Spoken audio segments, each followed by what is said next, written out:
Hello everyone, today we are going to discuss 1D steady state heat conduction through a plane wall with uniform heat generation. Now, consider a plane wall of thickness capital L. As we already discussed in this whole subject, our basic motive is to determine the governing differential equation, then temperature distribution in the system, and finally heat transfer rate. So we will continue this lecture in this way. First of all, we will determine the differential equation, then temperature distribution for our system, then finally heat transfer rate. Okay, now consider an element within this wall. This element is having thickness dx. The left face of this element is at a distance x from the left face of the wall. Okay, now for this element consider the energy balance. Okay, if qx heat is conducted into this element, okay, and qz heat is generated within this element, and qx plus dx heat is conducted out by this element to the neighboring element. As we already know, to maintain the steady state condition, no heat should be absorbed by the material.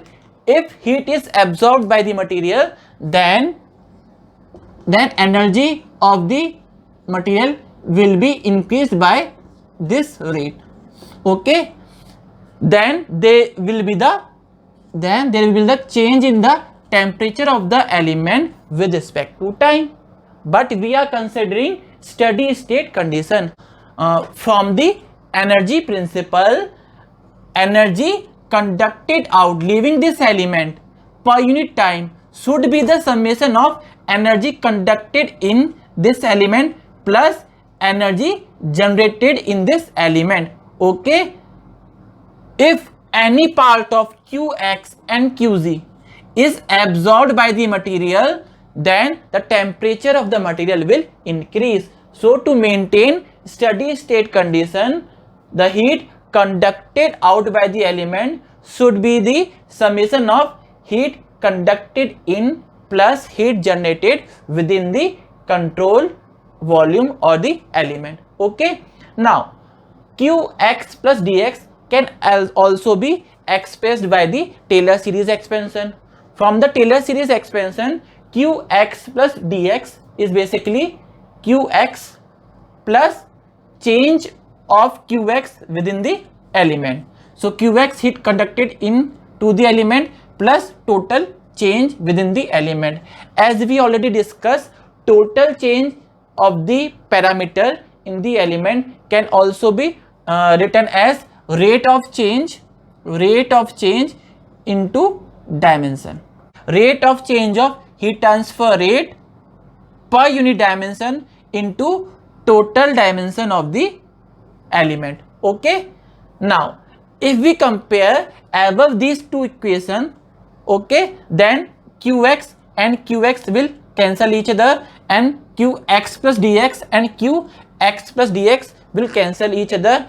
It means qg will be equals to d upon dx qx into dx. And the physical meaning, whatever heat is generated should be equal to the total change of heat transfer rate in the element. Okay, now as we already know, heat generated within the element can be expressed in the form of heat generated per unit volume.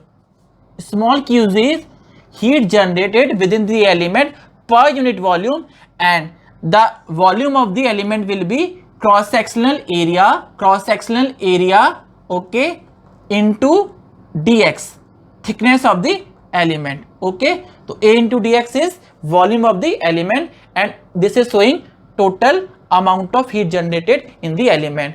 As we already know, qx heat conducted into the element can be given as from the Fourier's law of conduction, which is minus Ka dt upon dx. As we already know, K and A are constant, so our equation will be converted into this. After this, a and a will cancel each other. Okay, dx and dx will cancel each other, and we are left with this d square t upon dx square plus qz by k is equals to 0. So this is our basic governing differential equation for the problem. We can obtain this governing differential equation from the general governing equation for the heat conduction in Cartesian coordinate. As we already know, general heat governing equation for heat conduction in Cartesian coordinate is given by this. Now we are considering 1D heat conduction, and which is in x direction only. So this term and this term will be cancelled. Secondly, we are considering steady state conduction, and this term is showing change of the temperature with time. So this term will also be 0. When these three terms are cancelled from general heat conduction equation in Cartesian coordinate, then we will get this governing equation from our case. Okay, so this governing equation can be obtained from two ways. First one is basic energy balance, and second way is from the general governing equation for heat conduction in the Cartesian coordinate. Now if we differentiate this equation, then we'll get the temperature gradient dt upon dx is equals to minus qz by k, okay, x plus c1, where c1 is the constant of the integration. And further integrating this equation, we will get t is equals to minus qz by k, and the integration of x is x square by 2 plus c1 into x plus c2. Now this is our basic temperature distribution in the system. When we put the value of x, we can determine the value of temperature at any cross section within the element. Up to now, we have determined the expression for temperature distribution for our system. Now we need to specify boundary condition to determine the value of constant C1 and C2. Now we are going to discuss the case number 1, when both faces of the wall are having equal temperature. It means the left and right face of the wall are having equal temperature. Now consider the boundary condition number 1. According to boundary condition number 1, at x equal to 0, T is equals to TW. It means the temperature of left face of the wall is TW. Now according to boundary condition number 2, at x equal to L, T is equal to TW. It means temperature of the right face of the wall is TW. Both temperatures are same. Okay, it is our first case. Now after substituting the boundary condition number 1 in the equation number 1, we will get C2 as TW. We can see when x equal to 0, these two terms will be 0 and C2 will be equals to TW. Okay, now after substituting the boundary condition number 2 in the equation number 1, we will get the value of constant C1 as Qz by 2K into L. This is here I have shown how we will get the value of C1. At x equal to L, C2 is TW and T is TW. Okay, after solving this, we will get the value of C1 like this. After substituting the value of C1 and C2 in the equation number 1, we will get the temperature distribution like this. T is equals to minus Qz by K, x square by 2 plus Qz by 2KL. This is the value of C1 into x plus TW, the value of C2. Okay, now after further simplification, taking Qz by 2K term common in first two terms, then we will get that expression for temperature as Qz by 2K L minus x into x plus TW. We are going to determine the location and the value of the maximum temperature in the system. As we already know, for temperature to be maximum, the derivative of the temperature with respect to x should be 0. Here dt upon dx is Qz by 2K L minus 2x, because derivative of TW, because it is a constant, will be 0, and derivative of this term with respect to x is given like this. Okay, after solving this, we will get at x equal to L by 2, temperature is maximum. So temperature will be maximum at the center of the wall. Okay, now what is the value of this? So when we substitute the value as x equal to L by 2 in this equation, which is temperature distribution, equation number 2, we will get the value of the maximum temperature in our system. Now we can draw the temperature profile, because temperature is varying with square of the x. It means temperature distribution is parabolic in nature, and temperature is maximum at the center of the wall. Okay, so at x equal to L by 2, temperature is maximum. At the two faces, temperature is TW, and the temperature distribution curve is parabolic in nature. In this way, we can determine the temperature profile for our system. As we can see, the expression for temperature and maximum temperature in the system are in the form of TW, the wall temperature. But in the problem, generally we are given the heat generated in the system and the temperature of the air or the surrounding to which basically our wall is exposed. Okay, now consider the energy balance for the surface. Now for the energy balance for the surface, as we already discussed that surface cannot store any amount of energy. So whatever heat is conducted into this surface will be convected out to the atmosphere. So for this surface, Q conducted at x equal to L. For the surface, x is L. So Q conducted at x equal to L will be minus Ka dt upon dx at x equal to L. So we know the value of temperature and we know the value of dt upon dx. Minus Ka dt upon dx, basically here this is the value of dt upon dx, and we put x as L in this. After solving, we will get the heat conducted into this element as Qg into Al by 2. What is the physical meaning of this? Physical meaning of this is that whatever heat is generated in this portion, in this half portion of the wall, is conducted to the surface of the wall, and whole amount is convected out to the air to maintain the steady state. Okay, because whatever heat is generated here cannot cross this center line. Okay, because heat always follows the minimum path. So whatever heat is generated to the right of this center line of the wall is conducted into this outer surface, and from this outer surface same amount of heat is convected to the atmospheric air. So from this discussion we can say that this heat generated in half portion is equals to the heat convected to the atmosphere. Okay, this is the heat convected to the atmosphere, which is equal to the heat conducted to the surface, and heat conducted to the surface is equal to the heat generated in this portion of the wall. Okay, after solving we can get the expression for TW in terms of TA, which is the atmospheric air, TA plus Qg by 2H into L.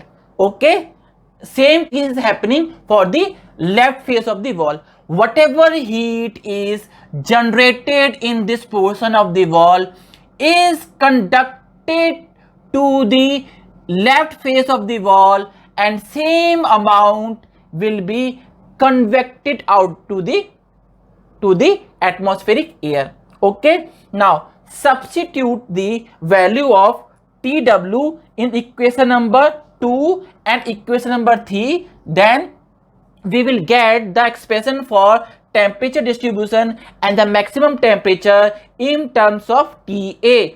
So if we know the temperature of the atmospheric air and x, we can determine the value of temperature at any point, at any cross section and the value of maximum temperature in the system.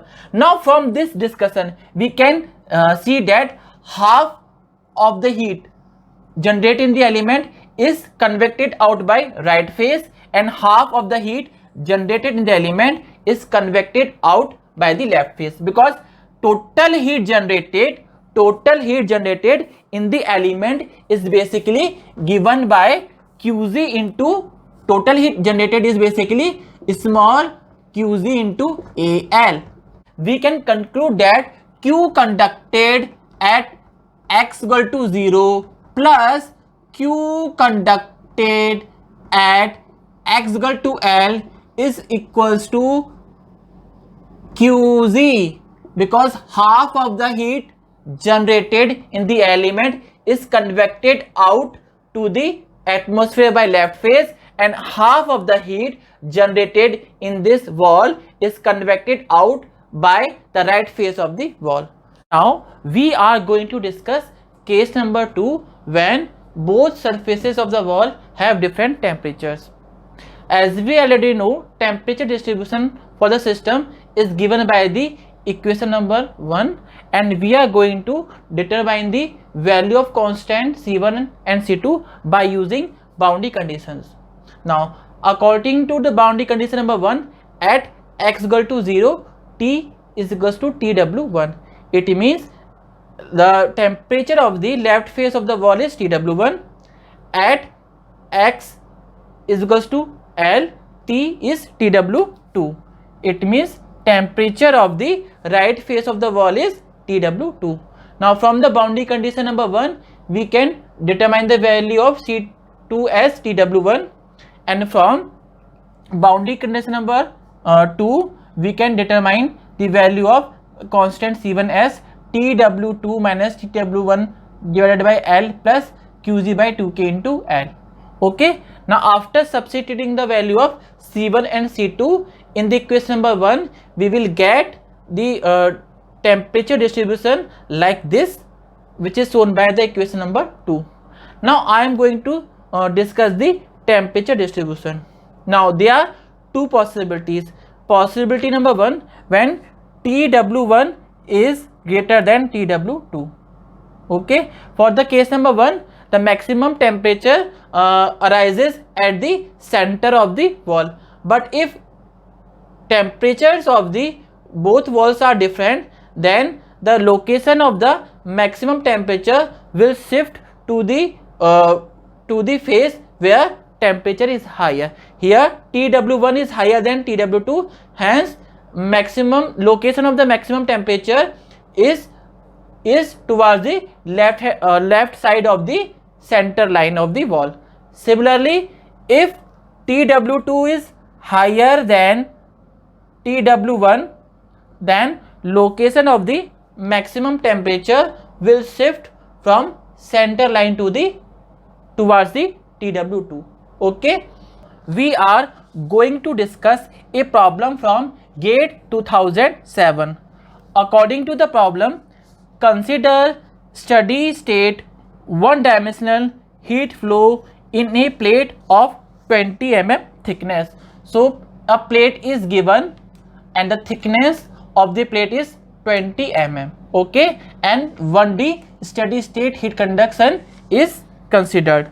Now with a uniform heat generation of 80 megawatts per meter cube, heat generation in this plate is 80 megawatts per meter cube. For the left and right faces are kept at constant temperatures of 160 degree centigrade and 120 degree centigrade. It means the temperature of left face of the plate is 160 degree centigrade and the temperature of right face of the plate is 120 degree centigrade. Further, the plate has a constant thermal conductivity of 20 watts per meter Kelvin. Now we need to determine the location of the maximum temperature within the plate from its left face. It means we need to determine the value of x. As I already told you, because TW1 which is 160 is higher than 120, it means the temperature, location of the maximum temperature will be leftward from the center line. Okay, so we need to determine the value of this distance x from the left face. Secondly, the maximum temperature within the plate, the value of the maximum temperature. So in this problem we need to determine the value of x, the location of the maximum temperature from the left face, and the value of the maximum temperature. Now we can see that from the basic energy principle, the governing differential equation for 1D steady state heat conduction through a plane wall with uniform heat generation is given by this. Okay, now we know the value of Qg and K. So after shifting Qg and K to the left hand side and substituting the value of Qg and K, okay, now after integrating this equation we will get dt upon dx is equals to 400 into 10 to the power 3 x plus C1. After integrating this equation we will get T is equals to 4 into 10 to the power 5 and x square by 2 plus C1 x plus C2. Now this is the basically temperature distribution in the plate. So we need to specify the boundary conditions to determine the value of C1 and C2. The first boundary condition is at x equal to 0, T is 160. Okay, the temperature of left face of the plate is 160. From this we can determine the value of constant C2 as 160.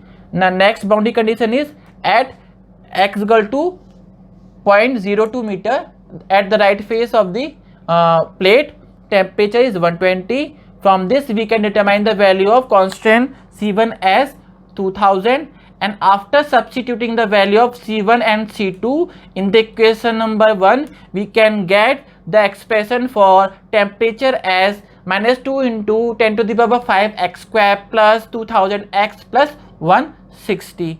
Now we know that for temperature to be maximum, dt upon dx should be 0. So value of dt upon dx is 2000 minus 4 into 10 to the power 5 x. Okay, because the okay, from this we can see that when x is equals to 0.005 meter, that the temperature is maximum. So the value of x here is 0.005 meter from left face of the wall. Now when we substitute the value of x as 0.005 in the equation number 2, we will get the value of the maximum temperature. So T maximum is -2 into 10 to the power 5 into 0.005 x square. So we have substitute the value of x as 0.005 plus 2000 into 0.005 plus 160. So the maximum temperature within the plate is 165 degrees centigrade. We are going to stop here. Thank you everyone.